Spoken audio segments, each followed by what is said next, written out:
নমস্কার। মুখ্যমন্ত্রী মমতা বন্দ্যোপাধ্যায়, অভিষেক বন্দ্যোপাধ্যায় রাজ্যের মানুষকে নমস্কার জানাচ্ছি। কারণ নরেন্দ্র মোদী এই পর্যন্ত মানুষের জন্য কোনো কাজ করতে পারেনি, অথচ মুখ্যমন্ত্রী মমতা বন্দ্যোপাধ্যায় যে কাজগুলো মানুষের জন্য করেছে সেই কাজের টিটকারি করেছে, ফালতু কথা বলেছে এবং অপমান করেছে।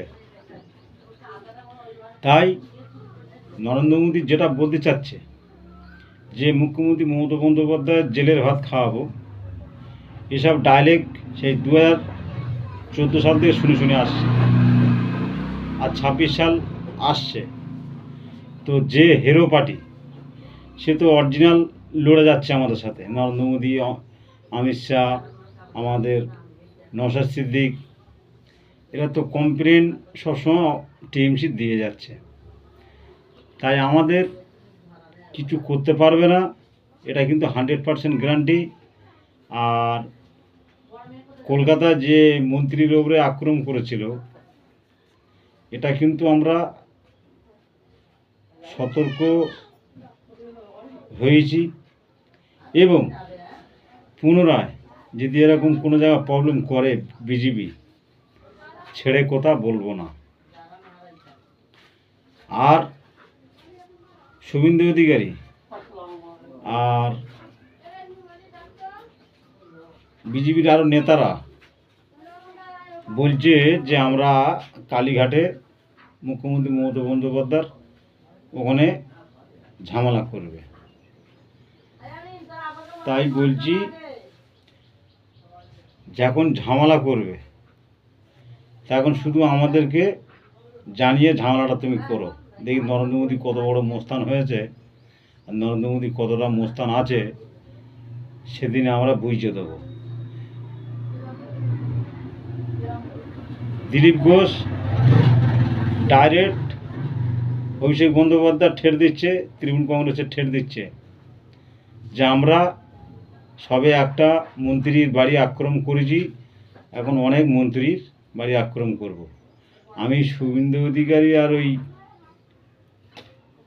ইয়েকে বলতে চাই, দিলীপ ঘোষ দাদাকে, শুধু একবার জীবনতলা শওকত মোল্লার ওখানে তোমার যদি বাসন্তী বোলাকে,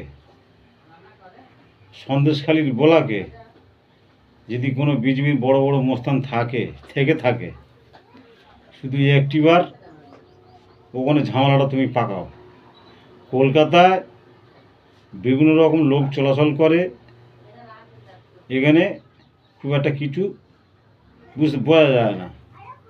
দেশগাঁওয়ের ভেতরে করবে, বিজেপির কোনো লোক ফিরে আসবে না, সব আলিগড়ে শুয়ে থাকবে, মোস্তানি করবে। বিজেপি এখন মোস্তানি কথাবার্তা বলছে, দিলীপ ঘোষ, শুভেন্দু অধিকারী।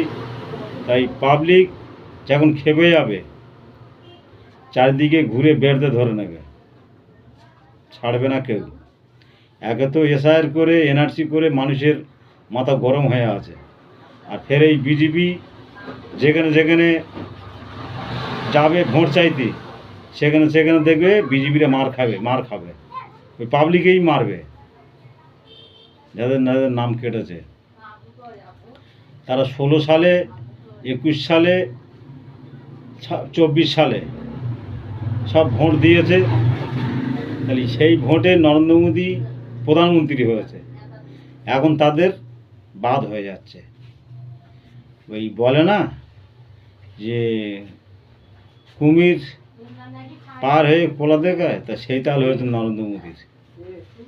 তা নরেন্দ্র মোদী জানে না যে সেই লোক ফের যখন ধরবে, বিজেপি পুরো ভুসি হয়ে যাবে, বিজেপির আর কোনো পরিচয় থাকবে না। তাই বিজেপির নেতারা এখন লাস্ট পর্যন্ত শুধু ডায়লগ মেরে যাবে, মানুষের উন্নয়নের কথা একটাও বলছে না, আর মানুষের বিভ্রান্ত করছে। বিজেপি হচ্ছে ধাপ্পাবাজ, চিটিংবাজ, দালাল যাকে বলা হয়।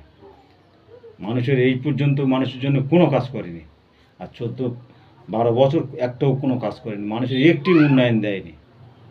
শুধু গ্যাসের চক্করে পড়ে আছে বিজেপি, তাই নিয়ে মোস্তানি করছে। 2026 সালের বিজেপি ঝেঁটিয়ে গুড়িয়ে পশ্চিমবাংলার মানুষ বিদায় করে দেবে। 2027 সালে বিজেপি বলে কোনো পরিচয় থাকবে না, কোনো দল থাকবে না। এটা কিন্তু চ্যালেঞ্জ দিলাম আমি। তাই বিজেপির নেতারা খুব বড় বড় ডায়লগ মারছে এবং মোস্তানি কথাবার্তা প্রকাশ করছে। আজকের বাইরে থেকে লোক এনে বিজেপি খুব মনে করছে আমরা বহুত লোক জোগাড় করেছি। বিজেপির ক্ষমতা থাকে তো ইলেকশনে জিতুক দেখি, ওই বাইরে থেকে লোক এনে আমাদের ফলও থাকবে। সে এখানকার বাসিন্দা কিনা, তাদের চেহারা সব আলাদা। বাইরে থেকে লোক এনেছে, ট্রেনে বাসে লরিতে করে লোক এসছে, সব মারোয়ারি, বিহারি, উড়িয়া, তেলেগু, গুজরাটে। অরিজিনাল তো বাঙালি লোক যদি বাংলা যদি জিততে চায় তাহলে বাঙালি লোকের সাথে থাকবে। বাইরে থেকে মানুষ জড়ো করে মোস্তানি চালু করছে। আমাদের যে মন্ত্রীর বাড়ি যে হামলাটা করেছিল, চারিদিকে ঘিরে যদি ধরে নিতাম, ওই লোকটা যদি অ্যারেস্ট করতাম, তাহলে বোঝা যেত যে তারা এখানকার স্থানীয় বাঙালি কি বাইরের লোক।